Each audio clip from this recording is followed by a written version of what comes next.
Okay, everybody, here is a review and a recording of the review just in case you want to go and watch it. So I think it should be helpful.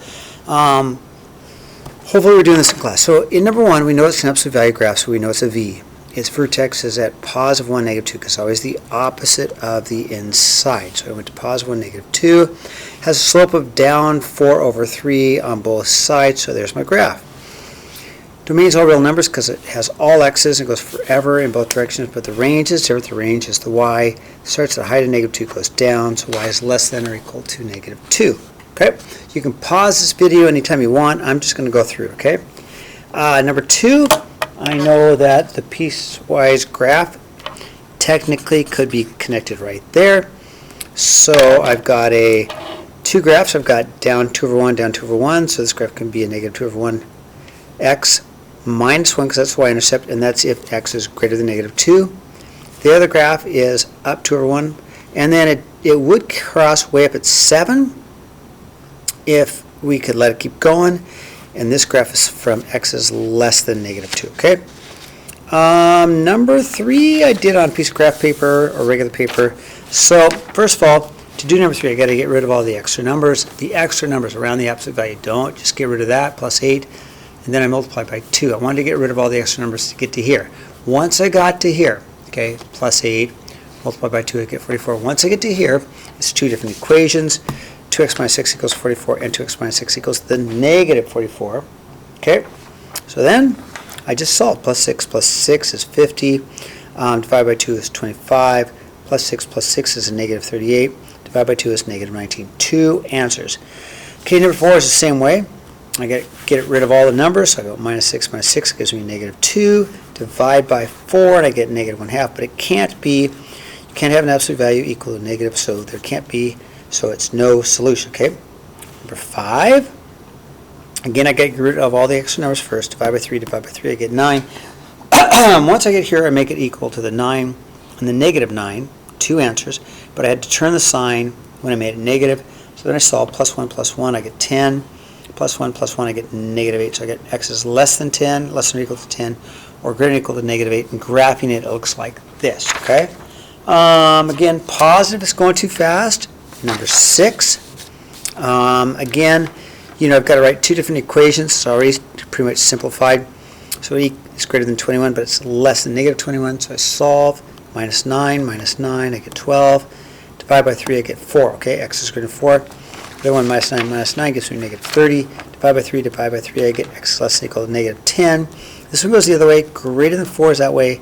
Less than negative 10 is this way. Open circles because there's no equal sign. Okay, again, you can pause this video anytime you want. Number 7. So on number 7, first of all, negative 1/2 x minus 3. Okay, that technically starts down here. And it's down 1 over 2 or backwards. But it turns out to be this graph, but only in this region between negative 6 and negative 2. I do the borderlines first, okay? Y equals negative 2 is this graph, but I'm not going to graph all of it. Only the piece that's between negative 2 and 1. And then finally, fx equals 2x minus 4, 1, 2, 3, 4. I've got to go up 2 over 1. Now, they're not connected. They don't have to be, okay? And then this graph, oh, they are connected. I made a mistake. Easy to fix. Fix that, goes to there, and that should be erased. They are connected. Look at that. Okay. Now, I can white that out, I guess. So, made a mistake. Back to here. F of negative 3. Well, negative 3 would have to go into this graph. It's kind of hard to tell what the value of negative 3 is. But I can plug it in. I get negative 1.5. F of 0 has to be at negative 2. And F of 4, 1, 2, 3, is off our domain. So you can't plug it in. It does not exist. It's not part of your domain. So you say, whoops, well, I guess we can't have that one, okay? All right, get rid of that. And then turn the page. So piecewise function. I did this. I knew this was down 3 over 2, down 3 over 2. Now what's the b? Okay, what's the b? Well, I used my y equals mx plus b, and I solved b, and it turns out it's negative 4.5 if we were to draw the whole thing. And that's between negative 5 and negative 1, okay? Second graph is at negative 3, and that's between negative 1 and 2. Third graph is up 2 over 3. And again, I'm not exactly sure the y-intercept is, but I found it by using my y equals mx plus b. I got negative 4 1/3. Okay, and that's actually x is, I think that's an arrow. That's x is greater than 2. Okay, all right. Greatest integer function. So that means I round down or slide down. So I know that at 1, I don't slide down. 1 is just 1 plus 5 is 6. 2.5 is slide down to 2. So 2 plus 5 is 7. Negative 2.3 slides down to negative 3. Plus 5 is 2. So here is my graph of my greatest integer function plus 5. Okay. This one, you're selling t-shirts. This is in terms of hundreds. You got to be careful. This is in 100s. It's just 100, 200 t-shirts, 300 t-shirts, 400 t-shirts. Okay. So you get a deal if you sell a lot. But if I'm only going to buy from 0, that should be an open circle really, because you can't buy 0 t-shirts. Well, I guess you could. Wouldn't cost you anything. Well, no, that's not true. It has to be open. Anyway, so it's going to cost $25 if you're between 0 and 100. It's going to cost $20 if between 100 and 250 t-shirts.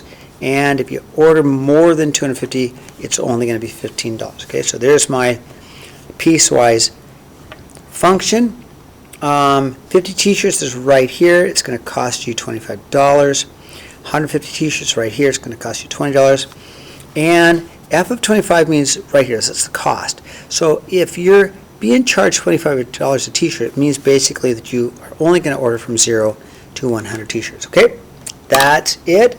If you have any questions, please ask. Make sure you are ready for this quiz. That's all I got.